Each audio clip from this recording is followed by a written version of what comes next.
story. Good. Let somebody doing the story about Okay, it. do you want a story or not? Yes. Come and sit down then.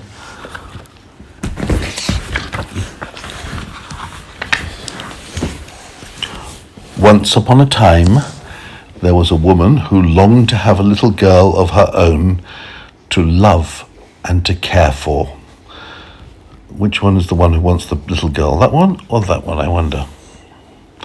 As time passed and she had no children, she became very sad.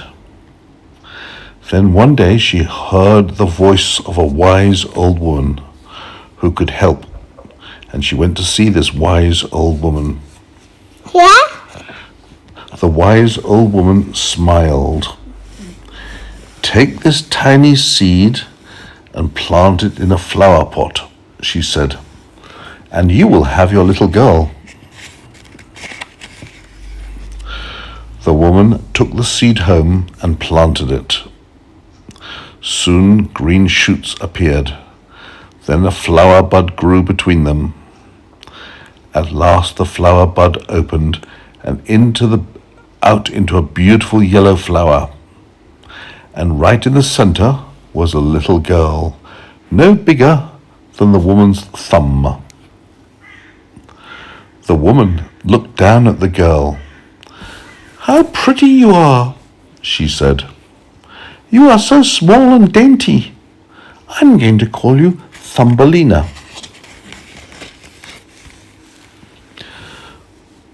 The woman was happy to have a little girl at last. She took very good care of Thumbelina. Thumbelina was happy too. She sang songs in her soft, clear voice as she played on the kitchen table. At night, she slept in a bed made from a tiny walnut shell. Then, one day, a big toad, that's like a frog, one day a big toad appeared. He heard Thumbelina singing and hopped in through the window. "What a pretty wife you'd make for my son," said the toad. And the toad carried Thumbelina away to the stream where she lived.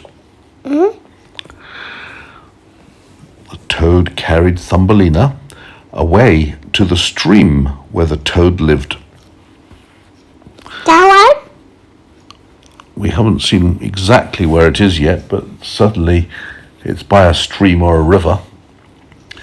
The toad left the little tiny girl, that's Thumbelina. The toad left the little tiny girl all alone on a lily leaf and went off to find her son. Frogs like lily leaf? That's right, frogs like lily leaves, and so do toads. Yes. Thumbelina didn't want to marry an ugly toad at all, but she didn't know how she could escape.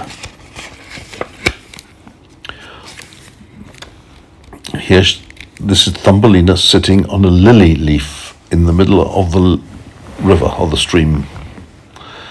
After a while, some friendly fish came swimming by. "Please help me," Thumbelina begged. "The toad wants me to marry her son. I must find a way to escape." All the fish felt very sorry for Thumbelina. All the fish felt very sorry for Thumbelina. So they spent the whole day nibbling through the stem of the lily leaf, and at last Thumbelina was able to float away.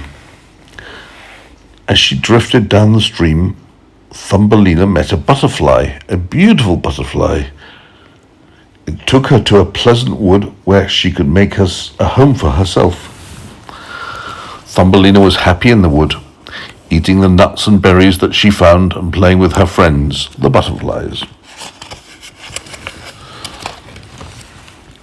But soon the days grew colder.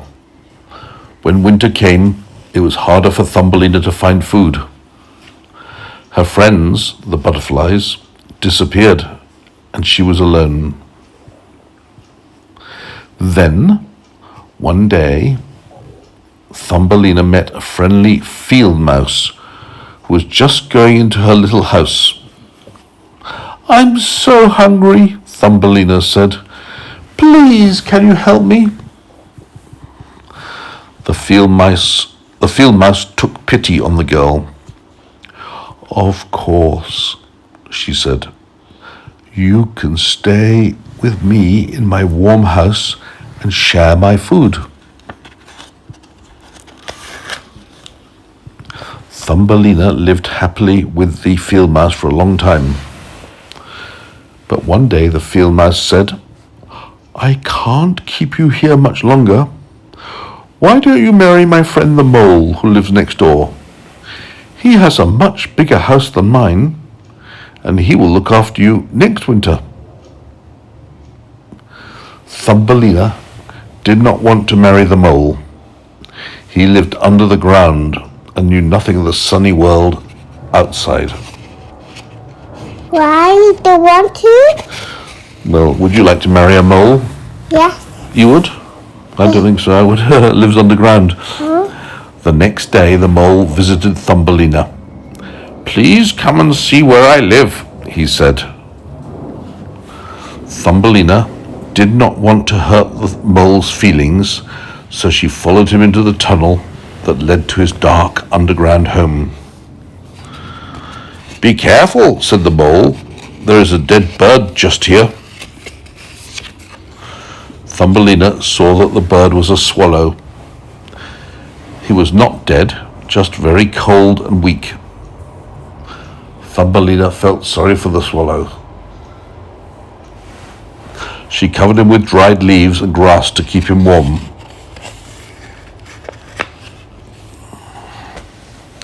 Thumbelina looked after the swallow all through the long cold winter. By summer, he was strong and well and ready to go back to his own home. Thumbelina said goodbye to the swallow as he flew off with his friends. She was happy that he was well, but she knew that she would miss him, and she was sad to think that before the next winter came, she would have to marry the mole and live underground.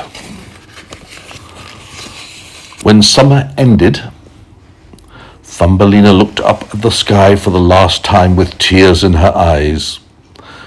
Birds were flying overhead, and suddenly one of them swooped down to her. It was the swallow that she had saved. "I'm going to a warm country," he told her. "Come with me." Thumbelina was overjoyed. She climbed onto the swallow's back and flew with him to a faraway land where it was always summer. This land was full of flowers, and inside every one of them lived a tiny person just like Thumbelina. "We are the flower people," they said, "and this is your true home. We will call you Maya." Maya, otherwise known as Thumbelina, loved her new home. Before long, she married the handsome prince of the flower people, and they lived happily ever after. The end. Thumbelina.